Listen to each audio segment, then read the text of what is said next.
کا نام ہے منازل الآخرہ، شیخ عباس قمی کی ہے، آخرت کی منازل۔ فرماتے ہیں ہر منزل کو آسان بنانے کے لیے بہت سے راستے رکھے گئے ہیں۔ قبر کو آسان بنانے کے لیے کیا ہے؟ ہر جگہ کے لیے کوئی نہ کوئی تحفہ ہے، کہ یہ تحفہ ساتھ لے جاؤ اور آخرت آسان ہو جائے گی۔ اب ہر مرحلے کے لیے کوئی نہ کوئی ملائکہ آئیں گے، فرشتے آئیں گے، ان سب کے لیے تحفے سننا چاہیں گے نا، کہ سب کے لیے کوئی نہ کوئی ہدیہ۔ عزیزان گرامی، ہم لوگ دنیا میں اس وقت جسم میں ہیں، مادہ ہیں، اس لیے ہمارے تحفے مادی تحفے ہیں، وہ ہیں نور کی مخلوق، فرشتے ہیں نور کی مخلوق، ان کے لیے نورانی تحفے چاہیے۔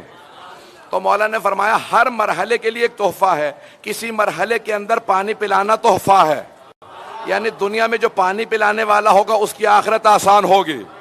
کسی مرحلے کے لیے آسانی کے لیے صلوات زیادہ پڑھنا ہے، کسی جگہ پہ قرآن زیادہ پڑھنا ہے، کسی جگہ پہ صرف مسکرا کے دیکھنا، پتہ نہیں لوگ ہے یا نہیں ہیں، کسی جگہ غیبت سے اجتناب ہے، کہیں پہ تکبر سے اجتناب ہے۔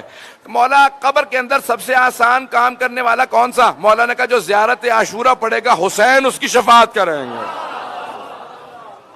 ایتھان کرام میں مولا نے فرمایا کہ قبر کے اندر جناب سید الشہداء کا کیوں؟ مولا دلیل کیا ہے؟ کہ زیارت عاشورہ میں علماء نے فرمایا ہے کہ دلیل موجود ہے، اللہم ارزقنی شفاعت الحسین یوم الورود، پروردگارا جب میں وارد ہو جاؤں تو اس دن مجھے حسین کی شفاعت نصیب فرمانا۔ تو کہا کہاں پہ ورود؟ ورود فی القبر، کا قبر کے اندر جب وارد ہو جاؤں۔ تو عزیزان گرامی، کوئی یہ نہ کہ صرف قیامت کے دن شفاعت ہے، نہیں، ہر مرحلے میں شفاعت ہے۔ یہ انسان کے اپنے اعمال کے لحاظ سے ہے، پتہ نہیں پہنچا پایا ہوں یا نہیں، اپنے اپنے اعمال کے لحاظ سے ہے۔ بھائی ٹھیک ہے، میں کہتا ہوں کہ وہ اگر شیعہ جو روز قیامت بخشا گیا، کوئی کمال نہیں کیا اس نے، وہاں تو ترس کھا کے اکثر کوئی مولا سب کو شفاعت کر کے لے ہی جائیں گے۔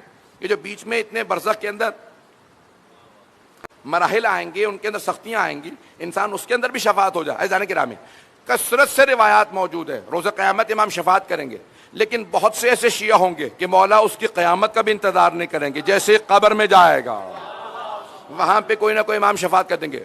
ذمہ داری سے پڑھ رہا ہوں، بہت سے ایسے شیعہ ہیں کہ اس کی موت کا انتظار بھی نہیں ہوگا، جب موت آ رہی ہوگی تو مولا کہیں گے خبردار اے ملک الموت، آرام سے روح قبض کرنا، یہ ہمارا ہے۔